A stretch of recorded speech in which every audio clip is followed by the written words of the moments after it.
समझो बात को। तो जब हम लोग बात करते हैं एपिडर्मल, मैं पहले आपको समझा देता हूँ epidermal tissue system. Epidermal tissue dead tissue होती है ना, डेड सेल से बनी होती है।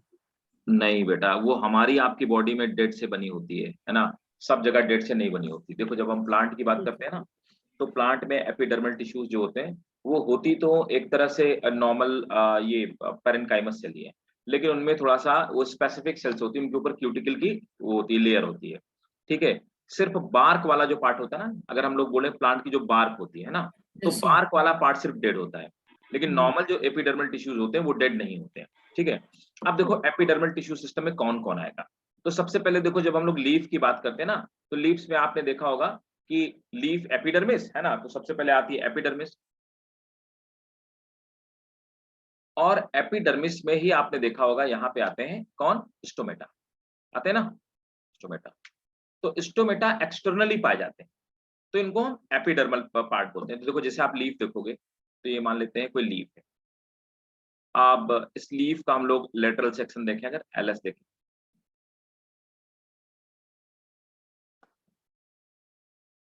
अब देखिए लीफ का जैसे आप देखेंगे तो इस तरह से, तो ये लीफ का एक्सटर्नल पार्ट होगा। फिर आप बीच बीच में देखेंगे कहीं कहीं पे कुछ पोर्स पाए जाते हैं जिनसे एयर का एक्सचेंज होता है, तो आपने पहले भी पढ़ रखा होगा, इनको हम लोग क्या बोलते हैं, स्टोमेटा बोलते हैं। और जो होल होता है उस होल को हम लोग स्टोमा कहते हैं। ठीक है, ये देखो यस। तो ये हो गया हमारा, मैं इसका एलएस दिखा रहा हूँ, लेटरल सेक्शन दिखा रहा हूँ, जहां नहीं समझ में आया उसको मैं बताना मेरे को, ठीक है।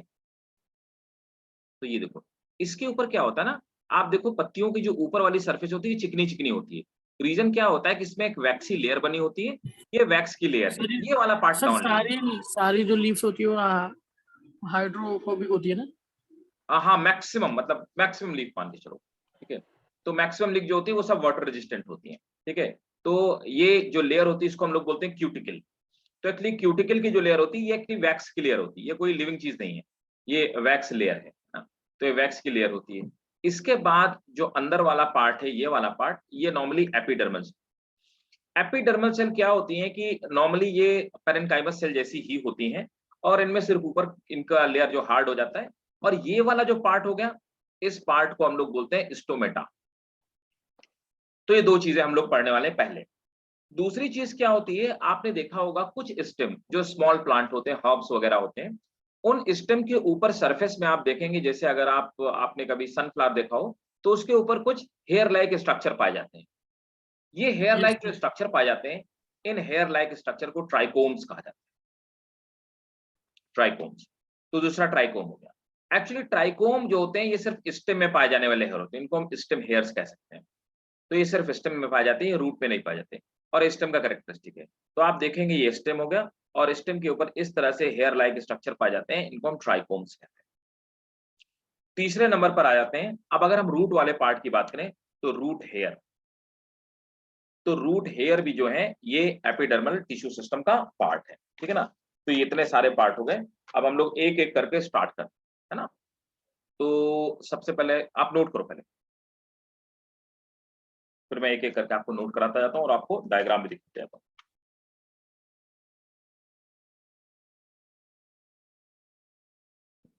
सर आप सिर्फ बायोलॉजी पढ़ाएंगे?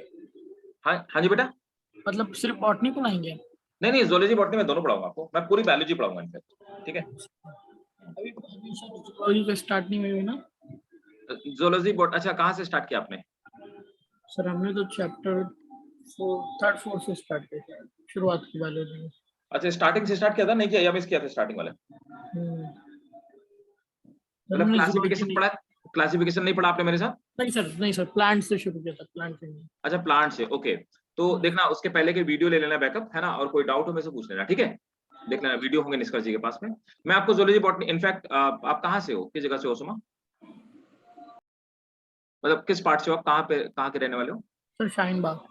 अच्छा शाहीन बाग जानते हो, तो फिर ऑर्किड में आते थे क्या? नहीं सर मैं कभी नहीं आया, मैंने देखा ही नहीं ऑर्किड कहाँ है। अच्छा अच्छा ऑर्किड, ठीक है। ऑर्किड में एक्चुअली क्या ड्रॉपर्स वाले और मेडिकल वाले सभी बच्चों को, जोलॉजी बॉटनी में ही पढ़ा, मैं पढ़ाता था और जहां सर पढ़ाते थे, है ना, हम दोनों लोग पढ़ाते थे। तो ऑर्किड वाले जो बच्चे मुझे जानते हैं, जोलॉजी बॉटनी हम लोग स्टार्टिंग से दोनों ही पढ़ाते हैं, ठीक है, जहां सर भी दोनों ही पढ़ाते हैं। सो ओके, सो zoology और बॉटनी दोनों वाले पार्ट में आपको पढ़ाऊंगा, और पुराना वाला जो आपका रह गया हो तो उसके वीडियो बैकअप ले लेना एक बार इनेस्कर जी से, ठीक है ना, उसको देख लेना, जैसे क्लासिफिकेशन वाला पार्ट हो गया वो आपको समझ में आ जाएगा वीडियो बैकअप। यस और अगर आपको कहीं पे प्रॉब्लम हो तो मेरे से पूछना, ठीक है? सर। Okay sir. ठीक है बेटा, ओके। तो चलो फिर अब हम लोग स्टार्ट करते हैं एपिडर्मल वाला पार्ट। तो सबसे पहले हेडिंग डालिए एपिडर्मिस एंड स्टोमेटा। तो मैं आपको पहले एक स्ट्रक्चर दिखा देता हूँ एपिडर्मिस और स्टोमेटा का।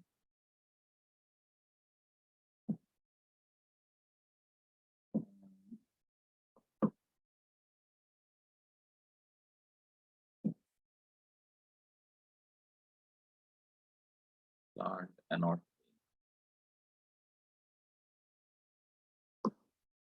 Epidermal part.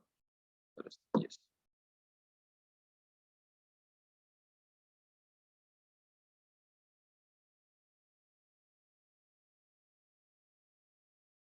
देखो, अब ये वाला जो पार्ट है ना, तो ये बाहर की लेयर है जिनको आप एपिडर्मल सेल बोल रहे हैं। साइड में देखने से एपिडर्मल सेल ऐसी दिखाई देती है, ठीक है, एपिडर्मल सेल। और एक्चुअली जो भी एपिडर्मल सेल स्टोमेटा के आसपास पाई जाती है, अंदर वाला जो 2 सेल से बना हुआ स्ट्रक्चर है, इसको अपन स्टोमेटा बोलते हैं। ये टॉप व्यू है, ये साइड व्यू है, राइट। तो अब इसके आसपास जो एपिडर्मल सेल होती हैं, एक्चुअली उनको हम लोग सब्सिडियरी सेल भी कहते हैं, तो आप कंफ्यूज मत होना। Sometime you will see that in diagram it has been mentioned that epidermal cell around the stomata they are called subsidiary cell, but actually वो epidermal cell ही होती है। अब ये आ जाते हैं अंदर, हम लोग बात करते हैं, ये दोनों जो सेल्स होती हैं, इन दोनों सेल्स को हम लोग गार्ड सेल बोलते हैं। तो एक स्टोमेटा जो होता है वो 2 गार्ड सेल से मिलकर के बना हुआ। गार्ड सेल की खास बात क्या होती है, जो इनर वाली लेयर होती है ये थिक होती है, तो thickened inner wall of guard cell है ना, ये देखो अंदर वाली जो लेयर होती है थिक होती है, और जो आउटर वाली जो लेयर होती है ये थिन होती है, थिन होती है। इनके अंदर क्लोरोप्लास्ट पाए जाते हैं, न्यूक्लियस पाया जाता है, राइट। तो this is the structure of. अब ये इनर लेयर थिक होने का बेनिफिट क्या होता है, जब स्टोमेटा फूल जाते हैं ना, स्वेल कर जाते हैं, तो थिक होने की वजह से खुल जाते हैं, क्योंकि इनर लेयर थिक होती है। तो ये स्टोमेटा ऐसे पीछे की तरफ ऐसे होते हैं, जब ये स्वेल करते हैं तो फैलते हैं, फैलने से इस तरह से पोर ओपन हो जाते हैं, और वाटर वेपर बाहर निकल जाती है, कार्बन डाइऑक्साइड अंदर आ जाती है, और ऑक्सीजन भी बाहर निकल जाती है, राइट। तो चलिए नोट कीजिए, एपिडर्मिस। एपिडर्मिस इज, इसका स्क्रीनशॉट ले लीजिएगा और आप इसको नोट कर लीजिए। Epidermis is outermost, epidermis is outermost protective layer, outermost protective layer of plant body, of plant body, full stop. Usually it is made up of, usually it is made up of single layer,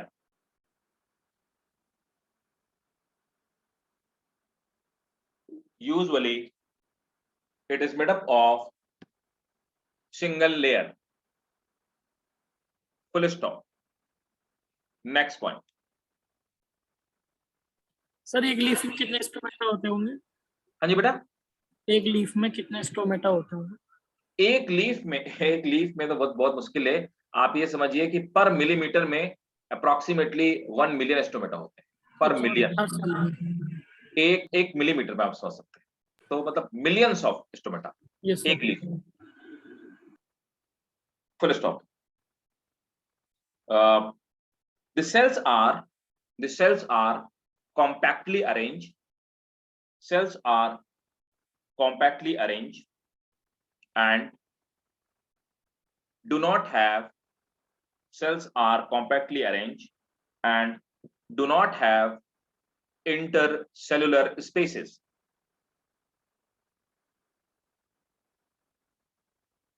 Next point. The outer layer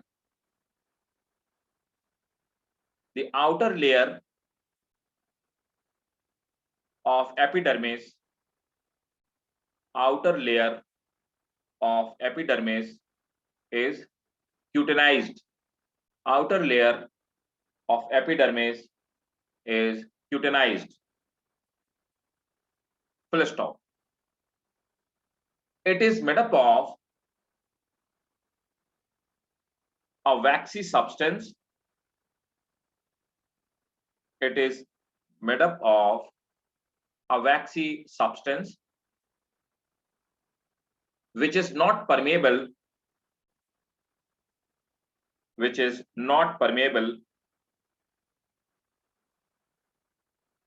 for water. Full stop. The outermost layer of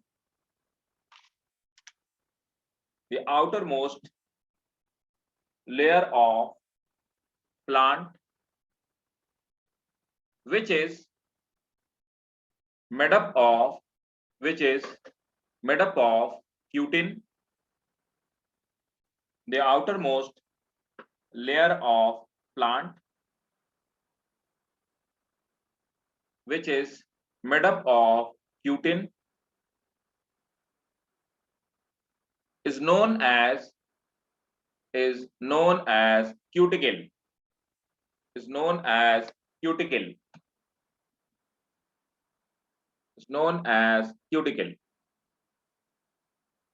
clear है Osama? Yes sir. Okay, अब next heading आप डालिए trichome, है ना।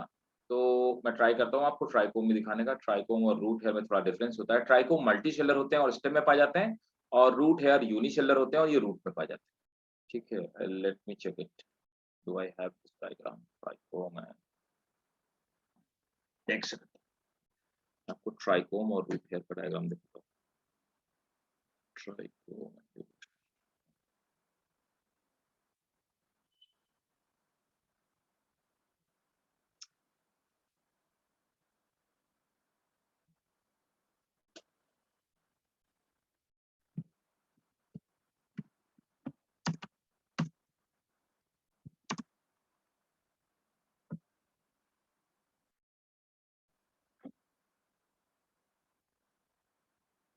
Root hair,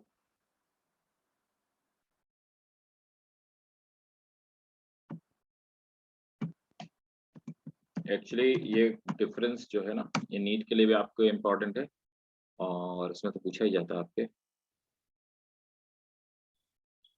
root hair,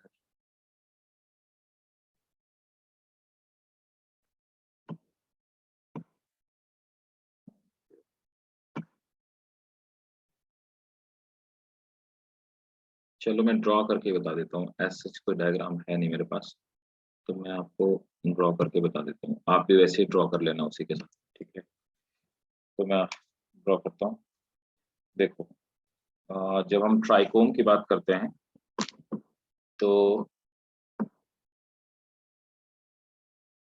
trichome, तो मैंने जैसे आपको बताया कि आप सनफ्लावर का स्टेम देखोगे तो ट्राइकोम मेनली स्टेम आउटग्रोथ है। सर ट्राइकोम सनफ्लावर के में होता है, किसी और में भी हो सकता है? ना बेटा, बार्क नहीं होता है, मेनली ये होता है हर्ब्स में, है ना, मेनली हर्ब्स में। तो जो हर्ब्स वाले होते हैं ना, तो जैसे जो सॉफ्ट स्टेम वाले प्लांट होते हैं तो उनके सर ऊपर जैसे क्या होता है, हाँ जैसे कद्दू हो गया, राइट राइट, कद्दू में देखा होगा, है ना। और आपने देखा होगा बहुत सारे प्लांट होते हैं वो आपको टच कर जाते हैं तो आपको खुजली होने लगती है ना। तो एक्चुअली क्या होता है कि ये वो प्लांट है जिनका ऊपर वाला जो इस तरह के आपने देखा हाफ वाले जो प्लांट होते हैं, तो उनमें इस तरह से आप देखोगे हेयर लाइक, जैसे आपने कद्दू बताया उसमें भी दिखाई देते हैं, ये बात मुझे, हाँ बिल्कुल। तो वो ट्राइकोम होते हैं। तो आपने एक्चुअली ट्राइकोम ये इस तरह से मल्टी शेलर होते हैं, यूनिशेलर नहीं होते, ये मल्टी शेलर स्ट्रक्चर होता है। अच्छा, वो प्लांट जिनको टच होने से हमें खुजली होती है, तो क्या होता है जब अपन निकलते हैं तो उनके ट्राइकोम्स हमारी ये बॉडी में रब कर जाते हैं, रगड़ जाते हैं। उनके ट्राइकोम्स के अंदर मिथुनोइक एसिड पाया जाता है। और आपने पढ़ा होगा कि मिथुनोइक एसिड वही है जो इसमें हाँ एंड्स में, हनी बी में, स्कॉर्पियन में, सब में पाया जाता है। ये जैसे हमारी बॉडी में जाता है तुरंत एलर्जी स्टार्ट हो जाती है। तो उनके ट्राइकोम से मिथुनोइक एसिड पाया जाता है जिससे हमें खुजली होने लगती है। तो वो सब खुजली वाले प्लांट में ऐसे ही होता है, राइट। तो ट्राइकोम ये इस तरह का डायग्राम बना लो आप, ये मल्टीसेलुलर डायग्राम है, दिस इज ट्राइकोम, ठीक है, नोट करो। Trichomes are multicellular or sometime, generally multicellular होते हैं। Trichomes are multicellular or sometime unicellular outgrowth, unicellular outgrowth, full stop. They are strictly epidermal in origin. They are strictly epidermal in origin.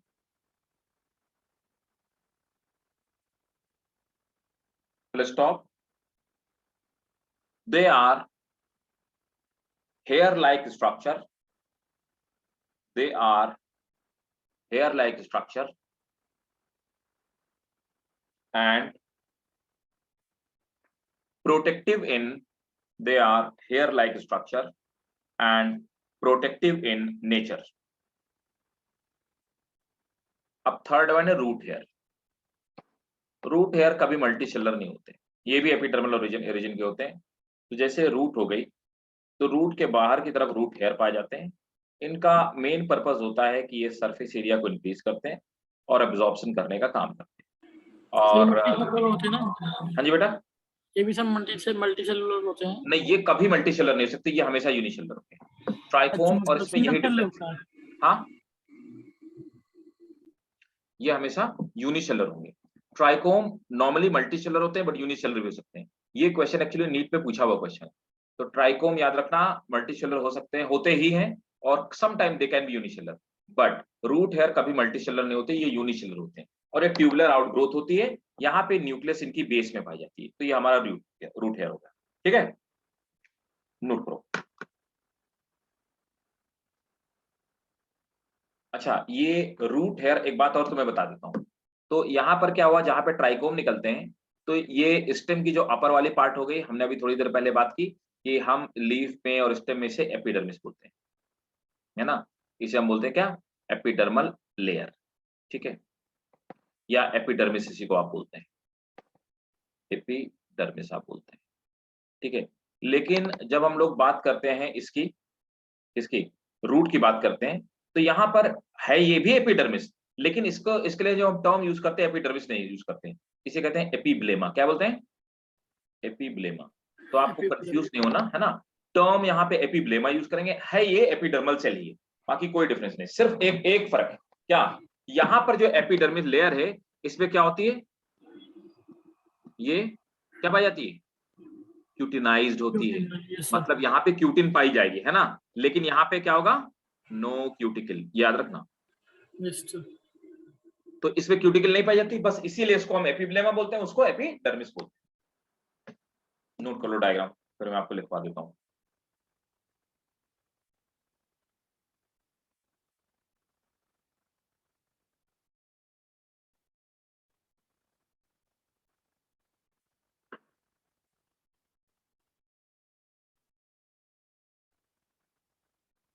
Note कर लिया. Yes. चलिए note करिए. They are unicellular tubular structure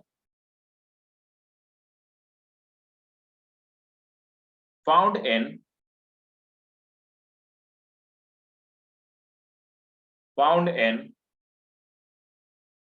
root hair zone, found in root hair zone, full stop. They are simply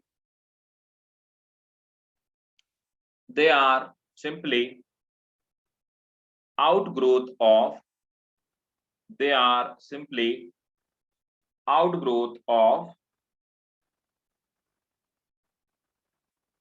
epiblema cell.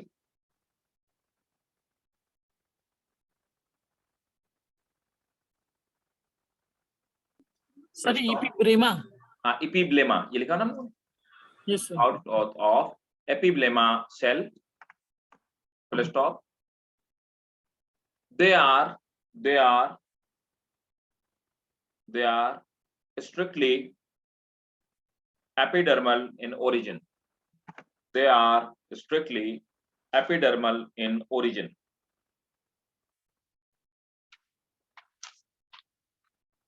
अब देखिए, अब आ जाते हैं vascular bundle, है ना। तो ये तो अब हम लोग पढ़ेंगे ग्राउंड टिश्यू सिस्टम। तो ग्राउंड टिश्यू सिस्टम में देख लेते हैं ग्राउंड टिश्यू सिस्टम में क्या क्या आता है। तो ग्राउंड टिश्यू सिस्टम में एक एक करके चीजों को हेडिंग डालेगा, ग्राउंड टिश्यू सिस्टम। अब देखो मैं आपको बताता हूँ ग्राउंड टिश्यू। तो ग्राउंड टिश्यू सिस्टम में सबसे पहले पढ़ते हैं वैस्कुलर बंडल, है ना। वैस्कुलर बंडल जानते हो सुनो क्या होते हैं? No sir. सिंपल है, तो देखो मैं बताता हूँ आपको। तो देखो अभी मैं किसी भी चीज की टीएस दिखाता हूँ आपको, मतलब पहले आपको समझाता हूँ कि टीएस किसी भी चीज की आप टीएस मान लो, चाहे वो प्लांट की मान लो, चाहे वो किसी भी, तो मान लेते हैं किसी भी चीज का ट्रांसपोर्ट सेक्शन है, टीएस है ना। अब टीएस में ये प्लांट का ही मान लेते हैं या रूट का मान लो। तो यहाँ पर क्या होगा, कोई भी या तो ट्राइकोम होगा या रूट लेयर हो गया, और ये साथ में क्या हो गई, एपिब्लेमा या एपिडर्मल लेयर हो गई। तो ये हो गया हमारा एपिब्लेमा या एपिडर्मल लेयर। अब इसके बाद एपिडर्मिस के जब हम लोग नीचे आते हैं, तो यहाँ पर जो टिश्यू सिस्टम है उसको हम ग्राउंड टिश्यू सिस्टम बोलते हैं। तो देखो नॉर्मली जब आप ग्राउंड टिश्यू सिस्टम की बात करते हो, तो यहाँ पर बीच वाला जो पार्ट होता है, बिल्कुल सेंटर वाला पार्ट, तो सेंट्रल वाला जो पार्ट होता है इसका मेन पर्पस क्या होता है, conduction of water and food. तो ये वाटर और फूड को ले जाने वाला काम करता है। Yes sir, xylem in phloem. हाँ, जाइलम फ्लोएम। इसी को हम लोग बोलते हैं क्या, वैस्कुलर बंडल ना। तो जो बीच वाला पार्ट है वैस्कुलर बंडल है। यस। वैस्कुलर बंडल दो चीजों से मिलकर बना है, जाइलम और फ्लोएम से। अब एक बात और समझो तो समझो, नॉर्मली क्या होगा, जब भी आप पढ़ेंगे तो फ्लोएम आप देखेंगे बाहर की तरफ पाई जाएगी, और जाइलम जो होता है वो अंदर की तरफ पाई जाती है ना। तो नॉर्मली क्या होगा, बाहर की तरफ जो पैचेस होंगे ये फ्लोएम के होंगे, मतलब फूड का जो कंडक्शन वाला पार्ट होगा वो बाहर की तरफ से होगा इन जनरल। बट ऐसा नहीं है कि अंदर जाइलम नहीं होगी, हो सकता है, बट हम लोग अभी नॉर्मल सिचुएशन की बात कर रहे हैं, कॉमन बात कर रहे हैं। और अंदर की तरफ जो पाई जाएगी, अंदर की तरफ इसमें जाइलम पाई जाती है, और जाइलम और फ्लोएम को मिला के हम वैस्कुलर सिस्टम बोलते हैं। तो ये ग्राउंड टिश्यू का पार्ट है, एक्चुअली एपिडर्मिस के अंदर वाला पूरा ग्राउंड का पार्ट है। अब बीच में आप देखोगे, बीच वाला जो पार्ट है, ऐसा नहीं कि इसमें भी टिश्यूज नहीं पाए जाते, यस यहाँ पे भी टिश्यूज पाए जाते हैं। तो यहाँ पर जो बीच में, यहाँ पर बड़ी बड़ी सेल्स होती हैं, और ये जो बीच का स्पेस होता है, इसके बीच का एपिडर्मिस और इसके बीच का, इस स्पेस को भर लेने का काम करती है। इनका फंक्शन होता है कि फूड ये को तो रूट स्टोर सेल्स करना। होंगे ना सर, रूट सेल्स। हाँ जी बेटा, ये रूट सेल्स होंगी ना। ये कॉर्टेक्स है बेटा, ये कॉर्टेक्स, अच्छा, ये कॉर्टेक्स है। और कॉर्टेक्स मेनली किससे बनी होती है, पैरेन्काइमा से, ठीक है। है ना। तो ये पैरेन्काइमा सेल से। और ये वाला पार्ट जो बाहर वाला पार्ट, ये अगर स्टेम होगा तो ट्राइकोम होगा, है ना, वरना क्या होगा, ये रूट होगी तो क्या होगा, रूट है ना। और ट्राइकोम, ये दो में से कोई भी चीज हो सकती है। और ये क्या हो सकती है, एपिडर्मल अगर या फिर एपिडर्मिस एपिब्लेमा। होगी या एपिब्लेमा हो गया ना, यस सर। अगर स्टेम हो। तो ये वाला जो पार्ट होगा, ये तो हो गया एपिडर्मल रीजन, है ना, एक्सटर्नल पार्ट हो गया। और ये वाला पार्ट हो गया, इसको हमने क्या बोला, ग्राउंड टिश्यू। तो हमने इस तरह से दो पार्ट में डिवाइड किया, क्लियर है। Yes sir. मानो आप नोट कर लो इसको, है ना, if you want you can.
Sir हो गया। ठीक है, अब देखो,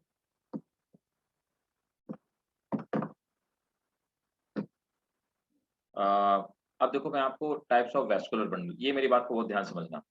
नहीं समझ में आया तो आप मुझसे पूछना, मैं आपको दोबारा समझाऊंगा, है ना, but it's very important, very important. Vascular bundle, types of vascular, मैं आपको एक डायग्राम के थ्रू समझाने की कोशिश करता हूँ।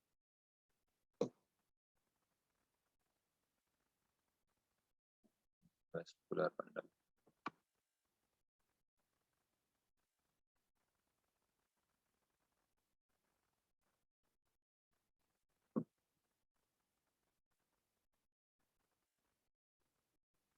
देख समझो बात। तो सबसे पहले क्या होता है ना, अब देखो यहाँ पे लिखने का मेरे पास ऑप्शन नहीं है, तो आपको समझना पड़ेगा कि अभी क्या है। तो यहाँ पर 3 तरह के वैस्कुलर बंडल देखो दिए गए, मेनली हमारे एनसीईआरटी में ये आपको 2 तरह के दिखे, है ना। पहला वाला रेडियल और दूसरा वाला कंज्वाइंट। बहुत ध्यान से मेरी बात सुनो। रेडियल क्या होते हैं, मैं सब बात लिखवा दूंगा उसमें, आप समझना, नहीं समझ में आया मेरे को बताना। देखो ओके सर। ये क्या होता है कि यहाँ पर आप देखोगे रेडियल उस तरह के वैस्कुलर बंडल को बोलते हैं जहां पर जाइलम और फ्लोएम अलग अलग रेडियस पर मौजूद। अब आप देखोगे यहाँ पर यस सर, यस इस सर। वाली रेडियस में जाइलम है, इसमें हाँ। फ्लोएम है, इसमें जाइलम है, इसमें फ्लोएम है, इसमें जाइलम है, इसमें फ्लोएम है ना। तो यहाँ यस पर सर। जाइलम और फ्लोएम अलग अलग रेडियस पे मौजूद है। तो जब भी जाइलम और फ्लोएम अलग अलग रेडियस पे मौजूद होती हैं, ऐसे वैस्कुलर बंडल को अपन रेडियल कहते हैं। रेडियल वैस्कुलर बंडल मेनली ओसोमा पाए जाते हैं कहाँ पे, ये पाए जाते हैं रूट में, ठीक है।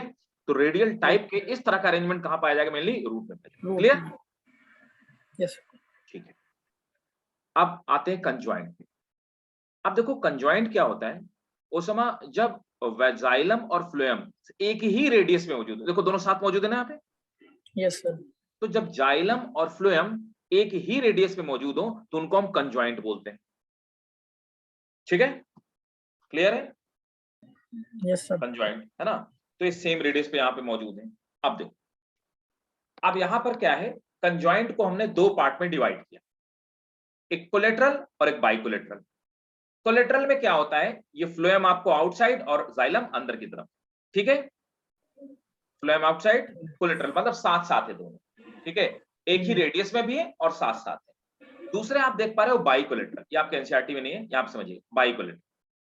अब बाइकोलेटरल में क्या होता है, जाइलम बीच में और दोनों तरफ क्या है, फ्लोएम मौजूद है कि नहीं।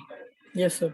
अब देखो उसमें ये कहां पे होगा, ये ऐसी जगह पाई जाएगी, ऐसे प्लांट में जिनमें फूड को ज्यादा तेजी से, वाटर के कंपैरिजन में जिनमें फूड ज्यादा तेज से कंडक्ट करना है, वही तो पाया जाएगा, है कि नहीं, क्योंकि फ्लोएम फूड का यस सर। ट्रांसपोर्ट करती है। तो जैसे हम लोगों ने पढ़ा पंपकिन, तो पंपकिन में स्टेम होता है छोटा, है ना, तो वहां यस पर सर। फ्लोएम ज्यादा होती है जिससे कि फूड को ज्यादा स्पीड से ट्रांसफर किया जा सके। इस तरह के प्लांट में बाइकोलेटरल पाया जाए। एक और बात, अब आप यहाँ पे देख पा रहे होगे, तो हमने सर पढ़ा हम था, ऐसे कह सकते हैं जिनका फ्रूट बहुत ज्यादा मतलब बड़े होते हैं बिल्कुल फ्रूट। बिल्कुल बिल्कुल आप कह सकते हो जिनका फ्रूट बहुत ज्यादा एनलार्ज होगा और स्टेम बहुत कंपैरेटिवली स्टेम बहुत पतला है, उनमें यस। बाइकोलेटरल पाया जाए, है ना। अब देखो यहाँ पर क्या है कि ये कंजॉइंट है, तो कंजॉइंट 2 तरह के, कोलेटरल और बाइकोलेटरल। कोलेटरल में बाहर फ्लोएम अंदर जाइलम, और बाइकोलेटरल में जाइलम के दोनों तरफ फ्लोएम पाया जाए। अब इसमें आप देख पा रहे हैं क्लोज्ड है और एक ओपन।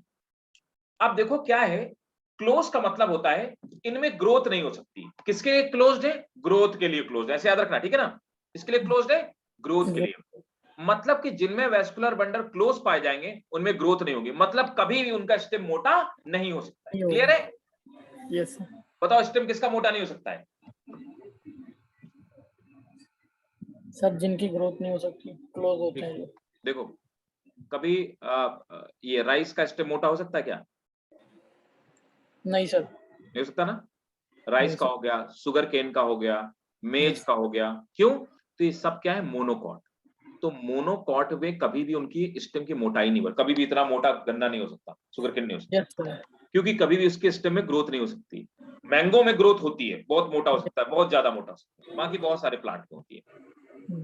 तो एक्चुअली क्या होता है, वो ऐसे याद रखना, तो मोनोकॉट वो है जिनकी ज्यादा ग्रोथ नहीं, स्टेम जिनका मोटा नहीं होता। तो मोनोकॉट में वैस्कुलर बंडल क्लोज पाए जाते हैं और डाइकॉट में कैसे पाए जाते हैं, पेन। क्लियर है? Yes sir. अब देखो यहाँ पर क्या है ओसमा, कि जो ओपन वाले हैं इनके बीच आप देख पा रहे हो एक पट्टी सी है, ये एक स्ट्रिप सी है, इसको हम जैसे कैम्बियम कैम्बियम। कहते हैं। एक्चुअली कैम्बियम क्या है, ये मेरिस्टेमेटिक टिश्यू से मिलकर के बनी हुई है ना। ये कैम्बियम डिवाइड करती है जिससे जाइलम और फ्लोएम की मोटाई बढ़ती है और जाइलम और फ्लोएम का फॉर्मेशन होता है। तो कंजॉइंट में दो तरह के कोलेटरल वो हैं जिनमें बाहर फ्लोएम अंदर जाइलम, और खास बात क्या है कि भाई साहब देखिए यहाँ पे क्लोज्ड वो हैं जिनमें कैम्बियम नहीं मौजूद है और उनमें ग्रोथ नहीं हो सकती है। ओपन कौन है? जिनमें कैम्बियम मौजूद है और उनमें ग्रोथ हो सकती है। सर लेकिन हाँ जी बोलो। लेकिन सर जिसमें वो होते हैं कद्दू जैसे होता है, तो सर उसमें तो क्लोज नहीं होता ना? उसमें क्लोज होते हैं, वो सब डाइकॉट नहीं है, उनमें क्लोज होते हैं, इसीलिए उनके स्टेम की मोटाई नहीं बढ़ती है ना। तो बाइकोलेटरल तो है लेकिन वो बाइकोलेटरल ओपन नहीं है, कैसे हैं? क्लोज। ओके। क्लोज में कभी भी ग्रोथ नहीं हो सकती, ठीक है। Yes sir. अब देखो यहाँ पर बाइकोलेटरल में भी देखो, यहाँ पर बहुत सारे में क्या है, आउटर कैम्बियम इनर कैम्बियम पाई जाती है, बीच में जाइलम और फ्लोएम, ठीक है। ये कहाँ पाए जाते हैं सर? ये भी मतलब थिन स्टेम में है? ये ऐसे स्टेम में पाए जाते हैं जिनमें फ्रूट का ट्रांसलोकेशन तेज से होगा और स्टेम कैसा होगा, प्लांट डाइकोट होंगे, ऐसे यस। होगा, ठीक है।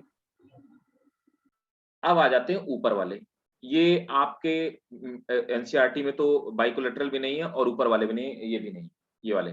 लेकिन ये क्वेश्चन पूछा गया है नीट में, 2 बार मैंने क्वेश्चन देखा हुआ है मिनिमम, ठीक है। तो देखो कंसेंट्रिक कैसे होते हैं? कंसेंट्रिक वो होते हैं जिनमें सर्कुलर जाइलम या तो फ्लोएम को कवर करती है सर्कुलर, और या फ्लोएम जाइलम को कवर करती है। अब देखो यहाँ पर दो तरह के कंसेंट्रिक, दो तरह के। तो कंसेंट्रिक में एक एम्फी वेसल और एम्फी क्राइबल। एम्फी वेसल में क्या है, फ्लोएम के चारों तरफ जाइलम, ठीक है। Yes sir. और एम्फी क्राइबल का मतलब है कहां, जाइलम के चारों तरफ, ठीक है।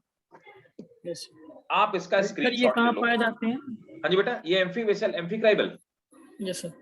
देखो एम्फी क्राइबल और एम्फी वेसल ये कुछ मोनोकॉट प्लांट में पाए जाते हैं, कुछ मोनोकॉट प्लांट में, ये रेयर है, बहुत कम पाए जाते okay sir.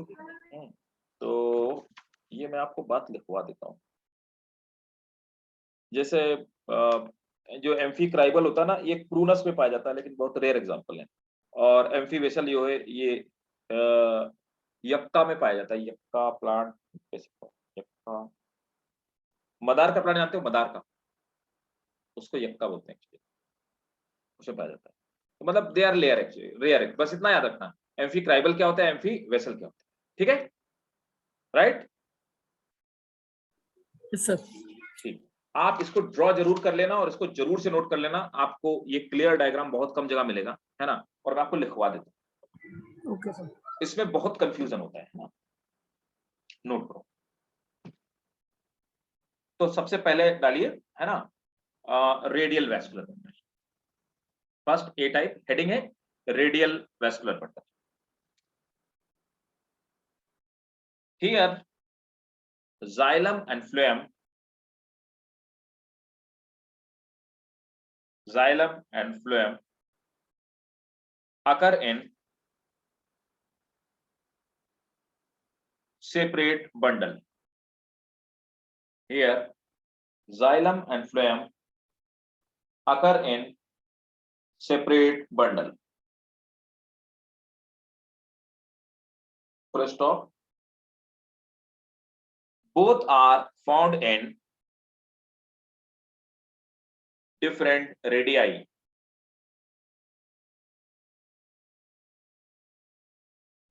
Both are found in different radii. Both are found in different radii. Full stop.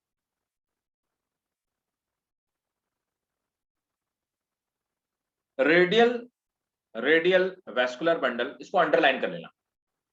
Radial vascular bundle are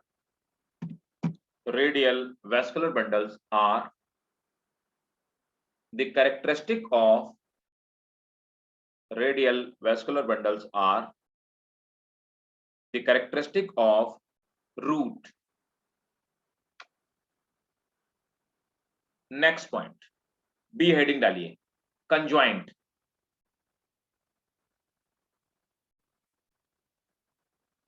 The vascular bundle which contain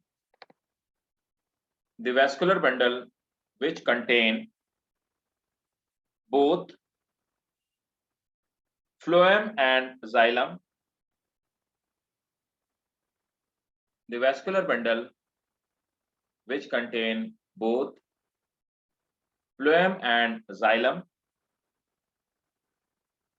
lie together in same radius, lie together in same radius, full stop. Generally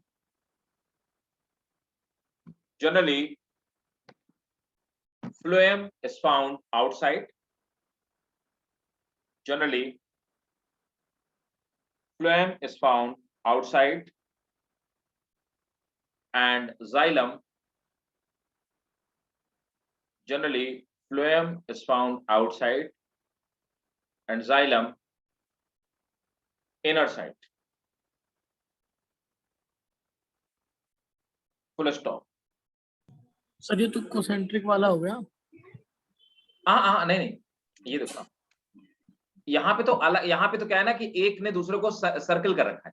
यहाँ पर क्या है, ये बहुत सारे पाए जाएंगे ना। ये डायग्राम देखो मैं हटा के तुमको बताता हूँ। ऐसा है सुनो कि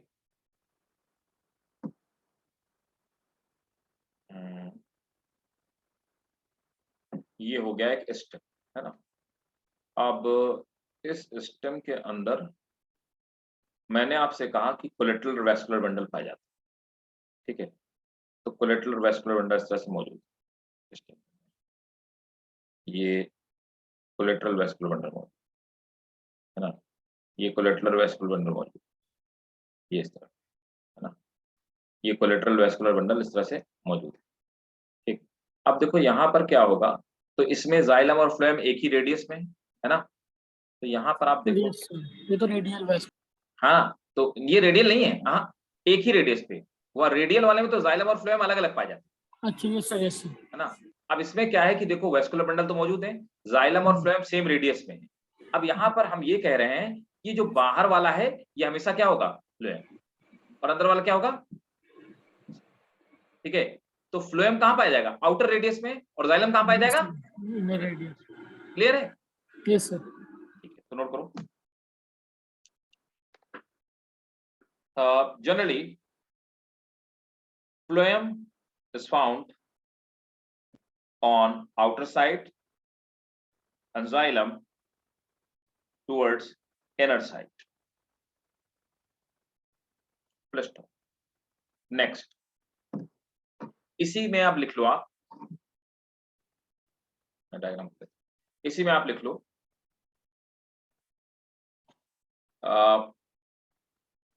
the collateral bundle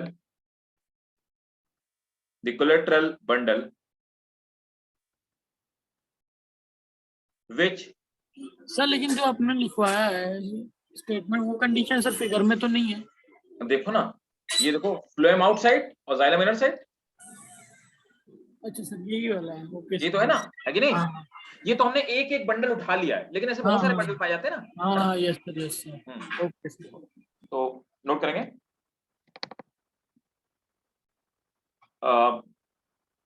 in collateral bundle where cambium is absent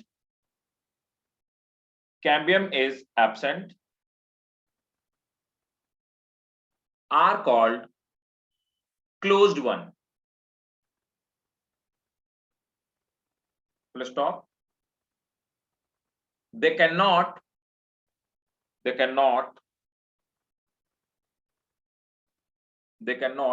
divide and can't do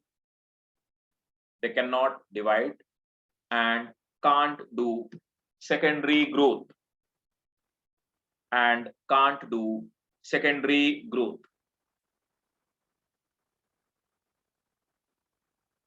Next, इसी में लिखेंगे next point, the collateral bundle where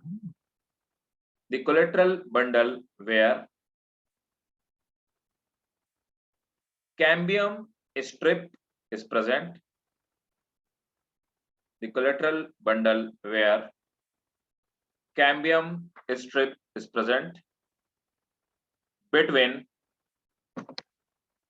xylem and phloem, a collateral bundle where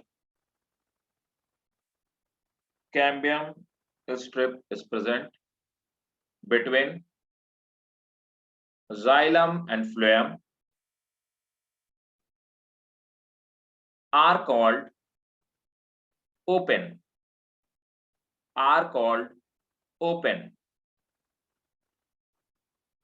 full stop. Cambium divide and help in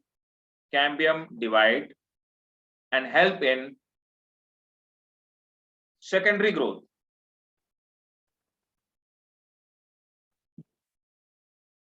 ठीक है, full stop. Next एक सब heading डालिए bicollateral.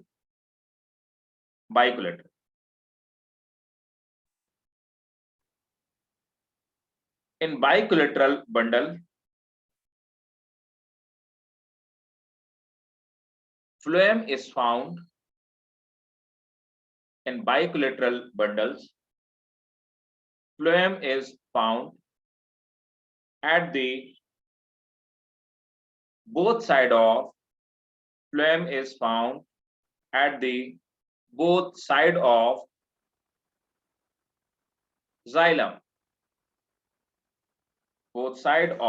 xylem. Full stop. Usually a strip of cambium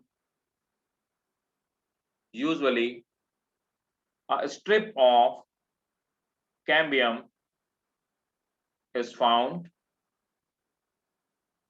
at both sides. Full stop. Example, they occur in cucurbita, है ना. Pumpkin को बोलते हैं कुकरबिटा, पेपो नाम है पंपकिन का. Example Cucurbita. देखो एक फैमिली है कुकरबिटेसी फैमिली के मेंबर कौन है? ये पंपकिन हो गया, ये जितने एक जैसे दिखाई देते हैं ना, पंपकिन हो गया, वाटरमेलन हो गया, मस्क मेलन हो गया, है ना. ये सब, ये खीरा, ककड़ी, सब कुकरबिटेसी के मेंबर है. इनफैक्ट लौकी भी, ल्यूफा जिसको बोलते हैं, तो वो भी सब कुकरबिटेसी के मेंबर है, इसलिए सब एक ही जैसे दिखाई देते हैं. इन सब में क्या होता है, ये पाए जाते हैं. Example Cucurbita. ठीक है. Next concentric. नेक्स्ट हेडिंग डालेंगे C, concentric vascular bundle.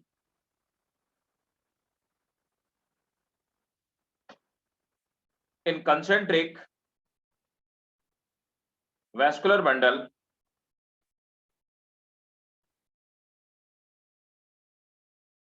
one vascular bundle is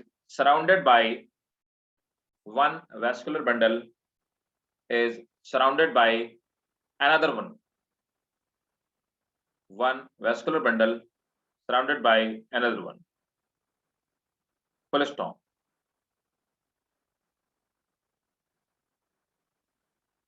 In these vascular bundle,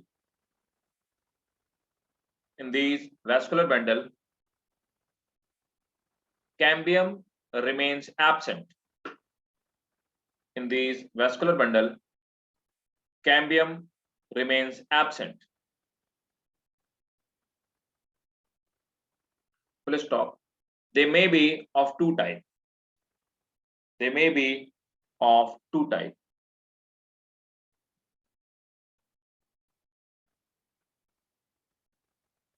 Amphicribal and amphivessel. They may be of two types. Amphicribal and amphivessel. ठीक है. अब तो amphicribal, amphivessel दोनों पता है. An amphivessel, phloem surrounded by xylem, है ना. Yes sir. An amphicribal, xylem surrounded by phloem. Clear है एकदम 100%. कोई डाउट तो नहीं हो समा? ठीक है. No sir. अब हम लोग पढ़ते हैं एनाटॉमी ऑफ डाइकॉट. पहले रूट की पढ़ेंगे, फिर स्टेम की पढ़ेंगे, है ना. तो हेडिंग डालो एनाटॉमी ऑफ डाइकॉट रूट. अब डाइकॉट रूट कैसी एनाटॉमी होती है, कैसे उसको हम पहचान सकते हैं, कैसे वो दिखाई देती है ना। तो मैं आपको डाइकॉट रूट का स्ट्रक्चर दिखाता हूं। डाइकॉट रूट, डाइकॉट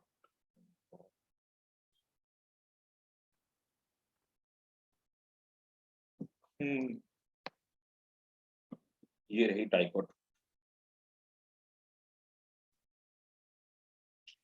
देखो सुना, ये इसका स्मॉल स्ट्रक्चर है, मतलब टीएस है ये वाला है ना, और ये इसका एनलार्ज स्ट्रक्चर है। चलो मैं दोनों एक्सप्लेन करता हूँ। वही अगर रूट का कैसे हम पहचानेंगे कि रूट है कि शूट है, तो सबसे पहली बात, अगर हमें कोई टीएस दिया जाएगा, अगर उसमें रूट हेयर मौजूद है तो होपफुली और रूट हेयर का ये पिलीफेरस लेयर, ऑब्वियसली वही हम लोगों ने पढ़ा, ये पिलीफेरस लेयर मतलब आउटर जो एपिडर्मल लेयर होती है रूट की, उसको पिलीफेरस लेयर बोलते हैं। इसके अंदर मैंने आपसे बताया था, इसको हम कॉर्टेक्स बोलते हैं, पैरेन्काइमा सेल से बना होता यस सर। है ना। अब देखो रूट है, हम देख के यहीं पे समझ आए, रेडियल है ना वेस्कुलर बंडल, देखो जाइलम फ्लोएम अलग अलग रेडियस है ना।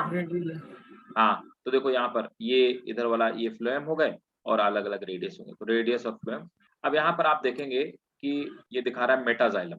मेटाजाइलम होते हैं नए जाइलम जो नए बने होते हैं, और अगर प्रोटोजाइलम वो होते हैं जो पुराने जाइलम होते हैं। ठीक है, मेटा मतलब नए और प्रोटो मींस पुराने। ठीक है, अब आ जाते हैं, और अच्छा यहाँ पे आप देखोगे, यहाँ पे एक टिश्यू होता है, कंजक्टिव टिश्यूज पाए जाते हैं, है ना। ये कंजक्टिव टिश्यू अभी अभी मेरिस्टेमेटिक नहीं होते, लेकिन जब रूट में ग्रोथ होती है, सेकेंडरी ग्रोथ होती है, मतलब रूट की मोटाई बढ़ने वाली होती है, तो ये मेरिस्टेमेटिक हो जाता है। ठीक है, ये बात याद रखना जब हम लोग पढ़ेंगे सेकेंडरी ग्रोथ। अब इसका एनलार्ज स्ट्रक्चर पढ़ लेते। देखो ये एक्सटर्नल पार्ट है, ये रूट हेयर है, एपिडर्मल ओरिजिन के हैं, दिखाई दे रहा है हमको, यूनिसेलुलर होंगे, हमको पता हो गया। ये बाहर वाली लेयर को पिलीफेरस लेयर बोलेंगे। इसके नीचे एक कॉर्टेक्स है।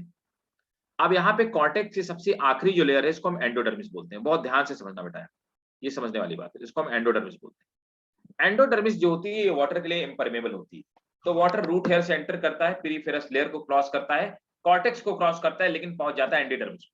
एंडोडर्मिस वाटर के लिए परमेबल नहीं है। एंडोडर्मिस के ये पूरी वॉल है, दीवार की तरह, इसमें बीच बीच में गेट बने, सिर्फ उन्हीं गेट से पानी अंदर जा सकता है। इनको हम पैसेज सेल बोलते हैं। तो ये दिखाई दी पैसेज सेल, जी सर। है ना। तो पैसेज सेल से ही वाटर एंटर कर सकता है, ठीक हो समझ, बाकी कैसे नहीं। ठीक, अब देखो, अच्छा इसका फायदा क्या होगा, सोच सकते हो इसका क्या फायदा है। इससे तो और दिक्कत है, पानी जाने की जगह कम हो गई और प्लांट को पानी की सप्लाई ज्यादा कर लेकिन दी। सर ये बस्ट नहीं होगा ना, इससे अगर ज्यादा मात्रा में पानी चला जाए। ये भी बात है। देखो ये फिल्टर है, समझे। अब जैसे मान लो किसी बिल्डिंग में चारों तरफ एंट्री, कहीं से भी एंटर कर जाओ, तो वहां पे रोका नहीं जा सकता ना, अच्छे लोग भी एंटर करेंगे, बुरे लोग भी, है कि नहीं। बोझ लो। लेकिन अगर कोई बहुत बड़ी बिल्डिंग है, उसमें 4 ही गेट हैं, तो हर गेट में एक एक गेट कीपर खड़ा करके तुम चेक कर सकते हो कौन आएगा कौन नहीं आएगा, है कि नहीं। Yes sir. यही फायदा यहाँ पे है ओसामा। इसका रिलेवेंस क्या है एवोल्यूशन में ओसामा, इसका रिलेवेंस क्या है कि यहाँ पर वायरस और बैक्टीरिया एंटर नहीं कर सकते, तो ये क्या करता है, वायरस बैक्टीरिया को फिल्टर करने का काम करता है, ये इसका फायदा है। ठीक है, तो वाटर के साथ कभी भी वायरस और बैक्टीरिया एंटर ना करने पाए, इसलिए पैसेज सेल से ही वाटर एंडोडर्मिस में अंदर हाँ जा सकता है। अब देखो हमेशा ये एंडोडर्मिस के नीचे वाली, तो एंडोडर्मिस एक क्वेश्चन ये नीट का पूछा हुआ क्वेश्चन है कि which is the inner most layer of cortex. तो कॉर्टेक्स की सबसे, या ग्राउंड टिश्यू, तो कॉर्टेक्स या ग्राउंड टिश्यू की सबसे इनर मोस्ट जो लेयर है वो कौन है, एंडोडर्मिस, है ना। अब एंडोडर्मिस के नीचे आप देखोगे, यहाँ पर आप देखेंगे, है ना, तो एंडोडर्मिस के नीचे ये देखो, एंडोडर्मिस के नीचे यहाँ पर आप देखेंगे ये पेरीसाइकिल, तो ये इनर वाली लेयर पेरीसाइकिल है। फिर आते हैं ये प्रोटोजाइलम, मतलब ये पहले बने होंगे, अंदर वाले मेटाजाइलम ये बाद में बने होंगे, है ना। अब यहाँ पर हम देख पा रहे हैं कि ये जो बने ये फ्लोएम है ना, ये जो पैसेज बने ये फ्लोएम के पैसेज हैं, ठीक है ना। और ये हो गई हमारी पैसेज सेल। अब एक बात है, ये जो एंडोडर्मिस की लेयर है, आखिर ये इम्परमेबल क्यों। तो ये इम्परमेबल इसलिए है क्योंकि एंडोडर्मिस की सेल के अंदर एक लेयर है, उसको कैस्पेरियन स्ट्रिप कहते हैं।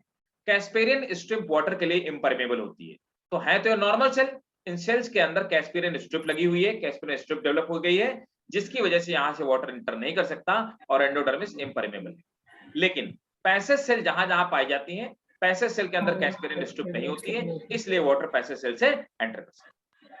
बोलो क्लियर है कि नहीं? जी सर क्लियर है। है ना?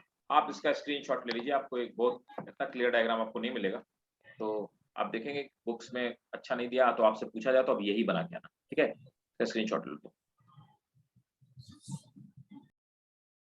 और ये डाइकोट रूट बीन्स की है ना, चलिए ठीक है? Okay.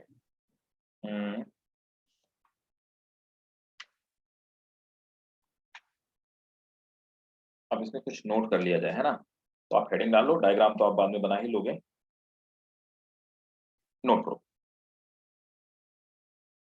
Anatomy of dicot. outermost layer is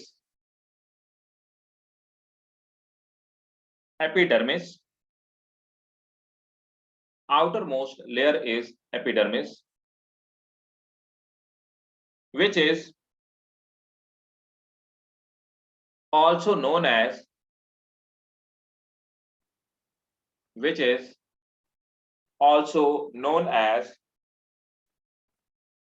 piliferous layer,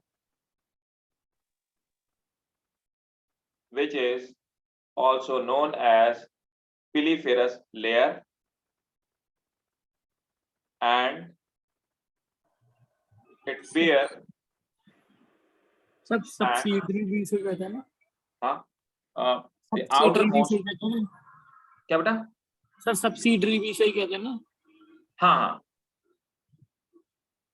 it is known as piliferous layer. It bear it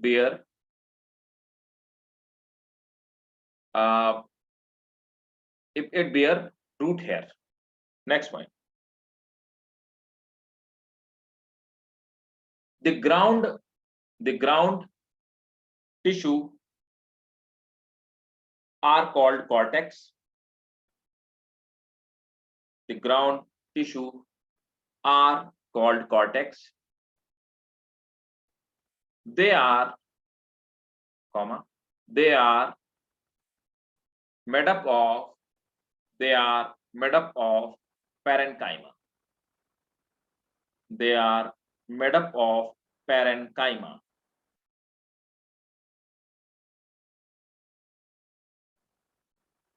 Next point.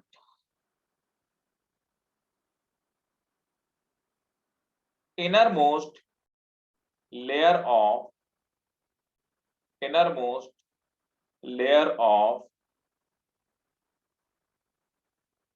cortex, innermost layer of cortex is called endodermis.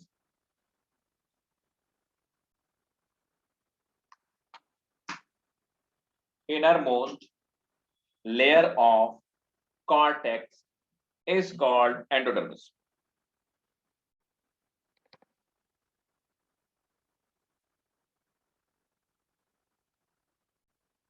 Next,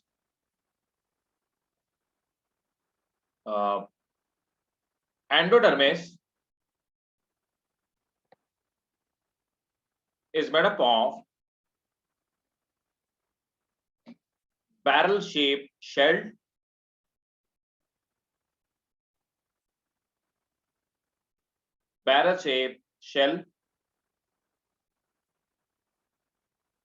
They are impermeable to water.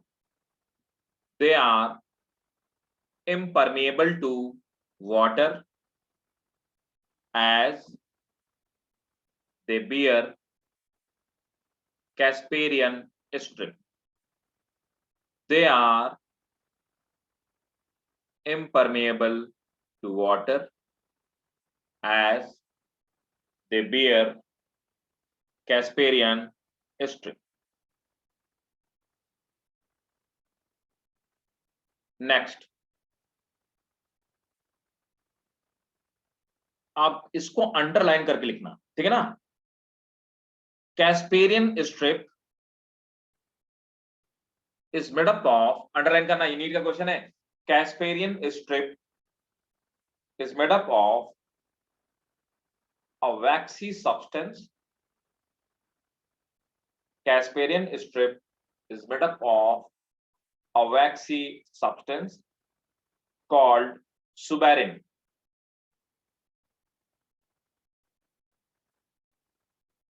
Casparian strip is made up of a waxy substance called suberin.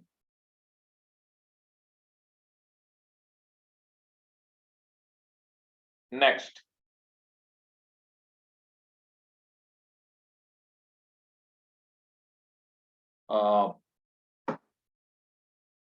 एक और चीज लिख लो, ये लिख लो, क्या नाम है, passage cell. The passage cell are the only point,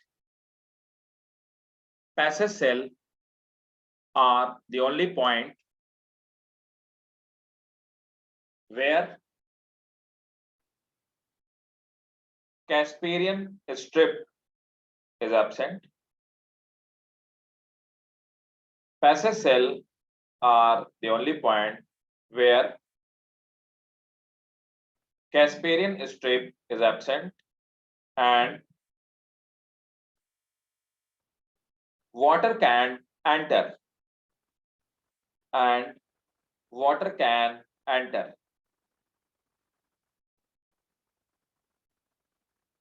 Next point.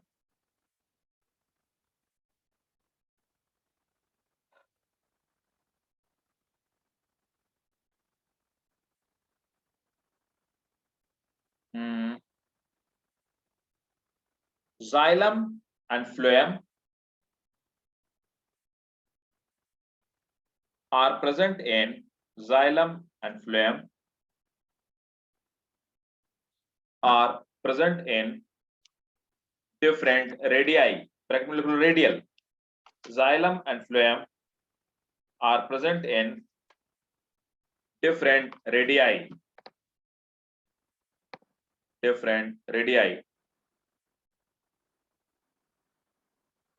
अब देखो, यहां पे मेटाजाइलम अंदर है, अब प्रोटोजाइलम बाहर है.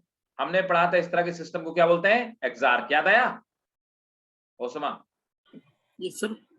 हमने पढ़ाया था एक्सार्क बोलते हैं इनको. ठीक है, एक्सार्क, जहां पे मेटाजाइलम अंदर और प्रोटोजाइलम बाहर है. ठीक है, मतलब नए वाले अंदर और पुराने वाले बाहर, तो क्या बोलेंगे, एक्सार्क. ठीक है, यस सर.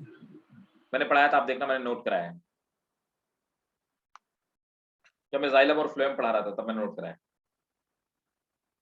ठीक है, अब एक और चीज, ये यहाँ पर है क्या, हाँ, कंजक्टिव टिश्यू. ये देखो, ये कंजक्टिव टिश्यू है ना, ये जाइलम और फ्लोएम के बीच में tissue conjunctive.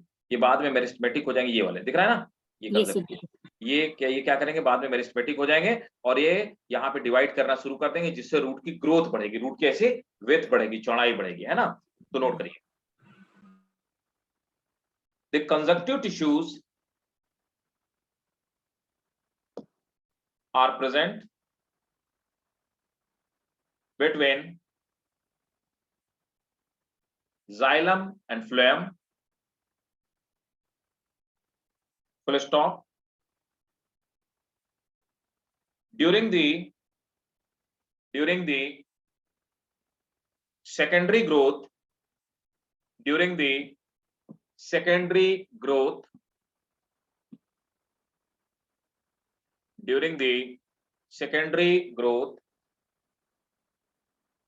will change into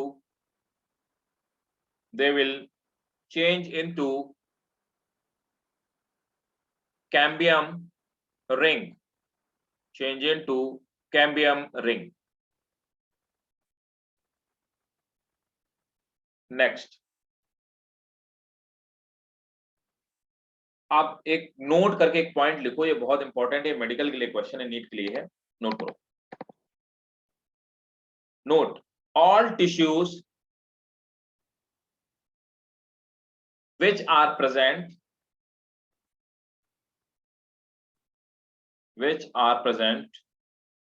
on inner side of endodermis are known as stele, S-T-E-L-E, are known as stele. तो एंडोडर्मिस के अंदर जितने भी सेल मौजूद हैं वो पेरिसाइकिल हो गया, कंजक्टिव हो गया, जाइलम हो गया, फ्लोएम हो गया, ठीक है, इन सब को हम मिलाकर क्या बोलते हैं, स्टील कहते हैं। क्लियर है भाई? Yes sir. अब आ जाते हैं मोनोकॉट रूट में। ये तो थी डाइकॉट रूट, अब मोनोकॉट रूट की बात।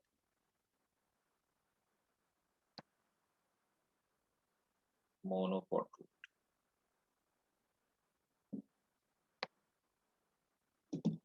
मैं आपको डायग्राम दिखाता हूँ पहले। मोनोकॉट, डाइकॉट और मोनोकॉट रूट में कोई डिफरेंस नहीं, सिर्फ फर्क ये है ओसामा कि डाइकॉट में सेकेंडरी ग्रोथ हो सकती है और मोनोकॉट में सेकेंडरी ग्रोथ पॉसिबल नहीं होती है ना। एक और खास बात है, ये क्वेश्चन भी पूछा हुआ क्वेश्चन है, यहाँ पर आप देखोगे, चलो यहाँ पर पहले, यहाँ पर आप देखोगे कि, अरे भाई डायग्राम तो monocot root, monocot stem, monocot stem, monocot root का एक ही डायग्राम है। Dicot root, dicot stem, monocot stem, monocot root, हाँ मोनोकॉट रूट मिल गया, ठीक डायग्राम ये वाला। देखो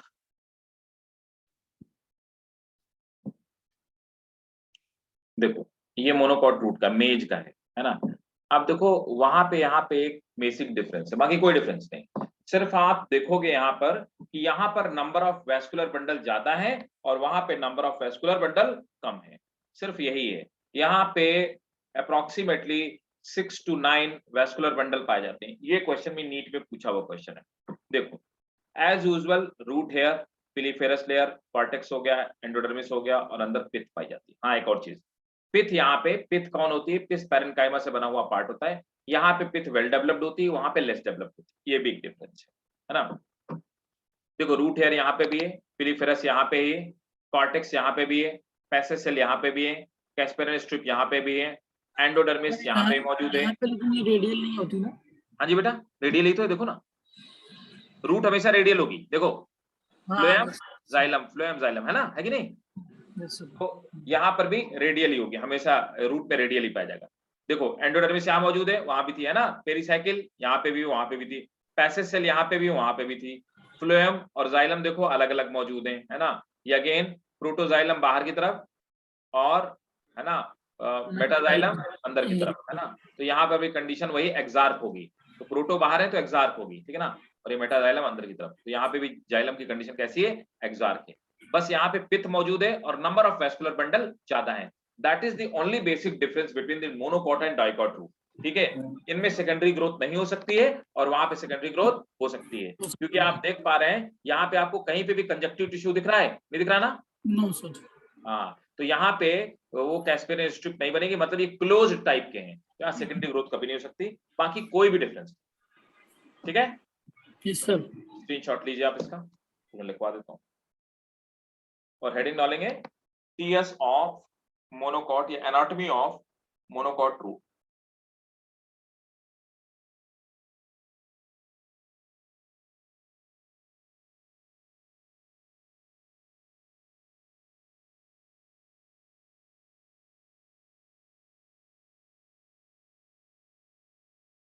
सर हो गया डाल दिया।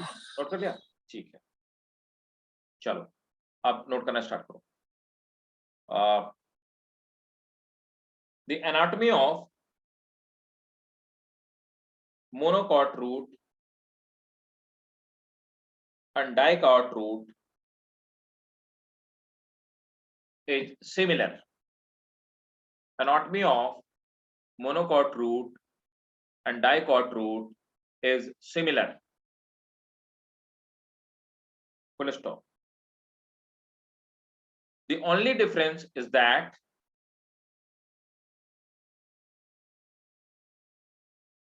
the number of vascular bundle, the only difference is that number of vascular bundles are less in dicot. The only difference is that number of vascular bundle are less in dicot and more in monocot. And more in monocot.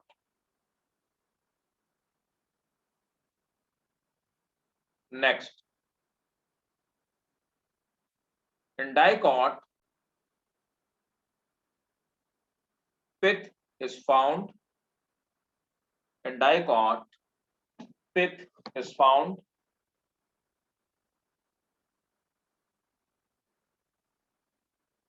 But in monocot, pith is well developed. Pith is well developed. Next point. In monocot, secondary growth do not takes place. In monocot, secondary growth do not takes place, as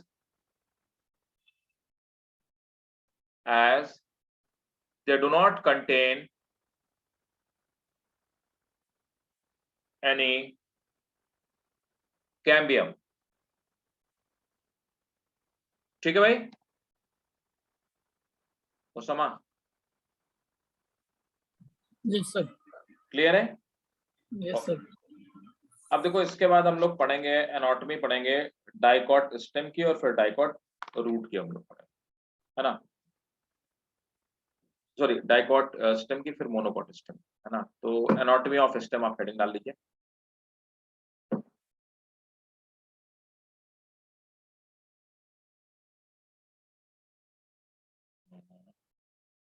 anatomy of stem,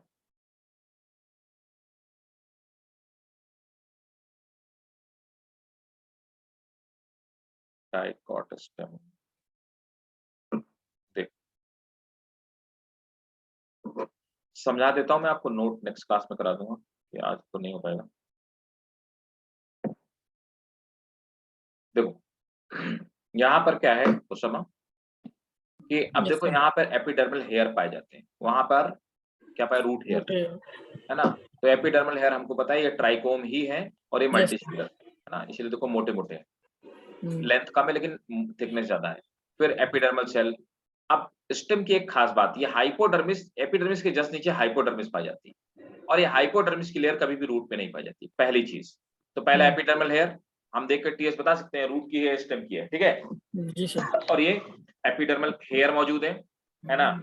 ये hypodermis मौजूद है, फिर cortex मौजूद है, same endodermis, pericycle, और देखो vascular bundle. यहाँ पर वेस्कुलर बंडल जो है जाइलम और फ्लोएम एक साथ मौजूद है, और हमें पता है नॉर्मली क्या होगा, फ्लोएम बाहर, कोलेटरल होंगे, तो कोलेटरल में क्या होगा, फ्लोएम बाहर की तरफ और जाइलम अंदर की तरफ, ऐसे होगा ना?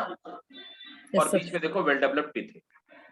अब इसी का हम लोग यहाँ पे लार्ज स्ट्रक्चर देखते हैं, ये देखो साफ साफ दिखाई दे रहा है कि एपिडर्मल हेयर मल्टीसेलुलर है, है ना? क्यूटिकल की लेयर पाई जाती है जो कि रूट पे नहीं पाई जाती, एपिडर्मिस पाई जाती है। अब इसके नीचे देखो कोलेन काइमा और क्लोरेन काइमा। तो जो हाइपोडर्मिस जिसको हम कह रहे हैं ना, हाई एपिडर्मिस के नीचे एक और लेयर मौजूद है, मजबूत लेयर है, स्ट्रॉन्ग लेयर है, इसको बोलते हैं कोलेन काइमा और क्लोरेन काइमा। हमें पता है कि कोलेन काइमा लिविंग टिश्यू होते हैं, लेकिन यहाँ पे इनके कॉर्नर पे सेलुलोज जमा हो जाता है, याद है ना? जिससे कि थिक हो जाते हैं, स्ट्रॉन्ग हो जाते हैं, याद है? और क्लोरेन काइमा वो हैं ऐसे पैरेन्काइमा जिनमें क्लोरोप्लास्ट डेवलप हो जाए, ये स्टेम को ग्रीन बना देते हैं और फोटोसिंथेसिस करने का काम करते हैं। क्लियर है? यस। कुछ रेजिन डक्ट यहाँ पे पाई जा रही हैं। फिर ये पैरेन्काइमा पाया जा रहा है, पैरेन्काइमा की लेयर थोड़ी कम मोटी है। फिर यहाँ पर आप देखेंगे वेस्कुलर बंडल में ऊपर की तरफ पैरेन्काइमा डेवलप होगा, क्लोरेन्काइमा बनता है। हाँ, क्लोरेन्काइमा डेवलप हो, मतलब कि कुछ पैरेन्काइमा में क्लोरोप्लास्ट डेवलप हो जाते हैं, तो उनको हम क्लोरेन्काइमा कहते हैं, है ना? Yes sir. और अगर यहाँ पे एयर स्पेस डेवलप हो जाते हैं तो उनको एयर एनकाइमा कहते हैं। Yes sir. ठीक है, तो ये क्या होते हैं, जरूरत पड़ने पे पैरेन्काइमा के मॉडिफिकेशंस हैं, राइट? ओके, अब यहाँ पर आप देखेंगे कि जो वेस्कुलर बंडल है, इनके ऊपर की तरफ एक स्टार्च शीथ डेवलप हो जाती है, स्टार्च की क्या कैप जैसा डेवलप हो जाता है, इसको हम बंडल कैप कहते हैं। ऊपर की तरफ प्राइमरी फ्लोएम है एज यूजुअल, और अंदर की तरफ जाइलम है, बीच में कैम्बियम की रिंग है जो कि सेकेंडरी ग्रोथ करने का काम करेगी। मेटाजाइलम बाहर है और प्रोटोजाइलम यहाँ पे अंदर की तरफ है। जहां पे प्रोटोजाइलम अंदर की तरफ होता है उसको क्या बोलते हैं? And dark. तो रूट में जाइलम कैसी थी? एक्सार्क, प्रोटोजाइलम बाहर की तरफ थी, याद है ना? Yes sir, yes sir. और यहाँ कैसी है? And dark. ठीक है। अब देखो एक और चीज है, यहाँ पर वेस्कुलर बंडल के बीच बीच में, है ना, देखो वेस्कुलर बंडल के बीच बीच में कुछ पैरेन्काइमा की एक लेयर पाई जाती है जिसको हम मेडुलरी रे कहते हैं। ठीक है। और ये यस अंदर सर। की तरफ पित्त पाई जाती है। तो ये हमारा स्ट्रक्चर था, है ना। ये स्ट्रक्चर मोनोकॉट डाइकॉट स्टेम का है, सनफ्लावर का स्टेम है। आप इसका स्क्रीनशॉट लीजिए और हेडिंग डालिए।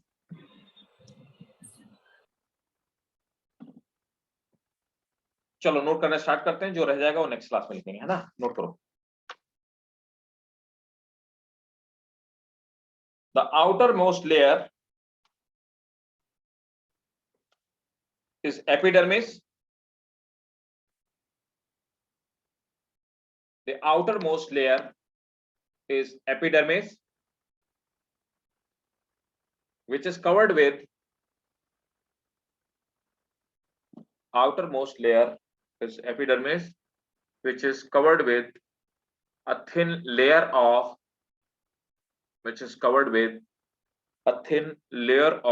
cuticle. A thin layer of cuticle. Full stop. Next point.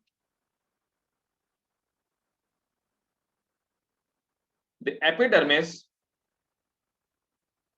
also bear trichome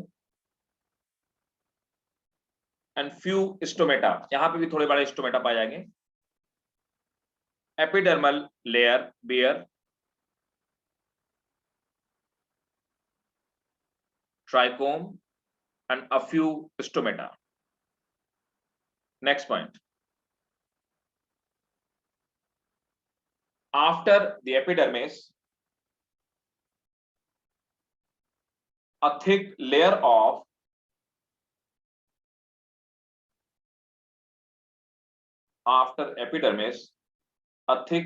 of hypodermis is present,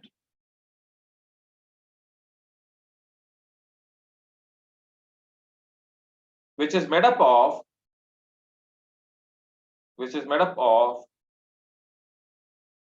mechanical tissue collenchyma,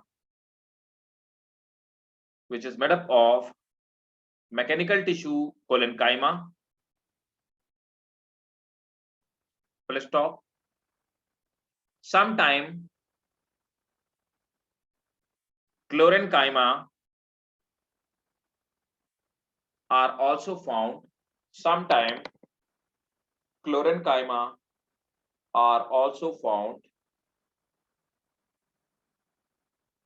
Which makes them green. Sometime chlorenchyma are also found, which makes them green.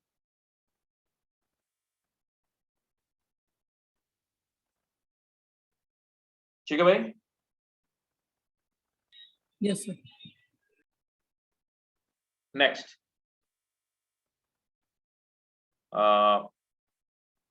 The endodermis is innermost layer of cortex, full stop. The cells of endodermis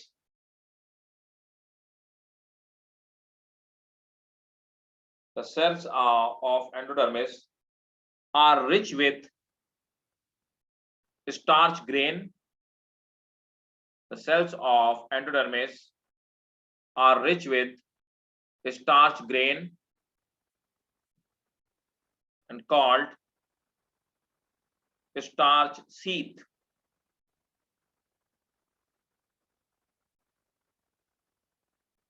next point, ये starch sheath वाला underline कर लो। The pericycle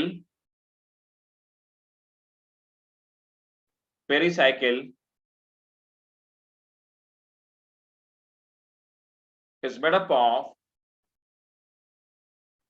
sclerenchyma cells, sclerenchyma cells. Next point, vascular bundles are conjoined and open.